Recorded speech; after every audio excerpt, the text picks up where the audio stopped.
Son made a dark humor video about our daughter's death and told us it was his way to grieve and cope, that we need to move on and stop taking our grief out on him. My daughter died 7 months ago in a car accident. The other driver was speeding and weaving in and out of traffic like a maniac on the highway, ultimately hitting my baby girl. The driver died on impact, but she died 6 hours later in the hospital due to her injuries. My wife and I attend individual therapy, as well as marriage counseling. It's been extremely hard for both of us, but we have made considerable progress, given the circumstances. We begged our son to get therapy and go to family counseling with us, but he refused. Our therapist gave us a list of warning signs to look out for, and he seemed to be coping well with the loss. We decided to let him grieve in his own way. The issue was my wife discovered a video my son made that went viral on TikTok. It was reposted by another account. It was a dark humor video, before and after getting my driver's license, which was her school picture and then a picture of her gravestone and totaled car. The 3,000 plus comments were extremely effed up and had similar jokes. We found his account, which had more than one video like this. Us Then versus Now, which had a baby photo of them and had kept to a selfie of it next to her hospital bed before she died. There were, in total, 5 different posts similar to this, each as similar and more disgusting. My wife was inconsolable. She had a severe mental breakdown. I had to take her to the ER so she could be sedated and given fluids due to her vomiting and hyperventilating. I confronted my son,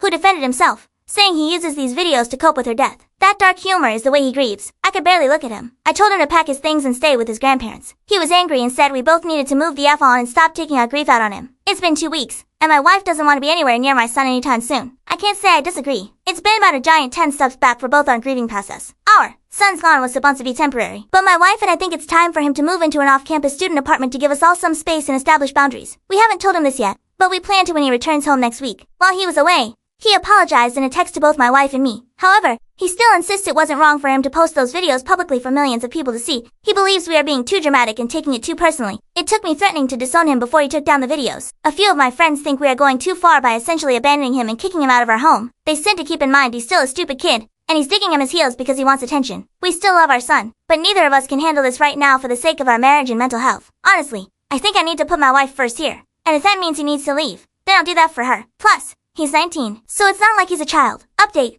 my son is a good man, son, and brother. He loved and cherished his sister deeply, and I know in my heart that it was never his intention to make light of her death, nor would he ever intentionally hurt his mother, myself, or anyone. It's been an emotionally exhausting and draining last few hours for both my family and me. I called my son on the phone. I asked him why he posted those videos. He said he was just hurting. We were quiet for a while. His voice broke when he asked if me and his mom still loved him. I failed my son. I failed him. What he needed was a father who gave unconditional love, support, and protection. He needed was dad. I was too stupid, selfish, and angry to see he was hurting more deeply than any of us. We lost our daughter, but he had lost his sister. We needed him to be the strong, mature son for his broken parents. The brave one. The one to shoulder our pain. We took his cry for help, as him kicking us while we were down. My wife and I immediately left to go pick him up and bring him home. What I saw was a broken little boy needing his mom and dad, not the pathological monster our grief painted him as. He had visible bags under his eyes and lost a lot of weight. We were too blonde to see it. We both profusely apologized and will be showing him how sorry we are for the rest of our loss. We vowed to do right by him. We all cried together on the couch for our wife. Our son is taking a year off of school to heal and work on his mental health at his request. He also agreed to attend weekly therapy. He will be home with us. We will also be seeing a family therapist. My wife is seeking medication to get a handle on her panic attacks. I signed up for a grief support group specifically for fathers. This is all just a start for a very long and difficult journey ahead of us.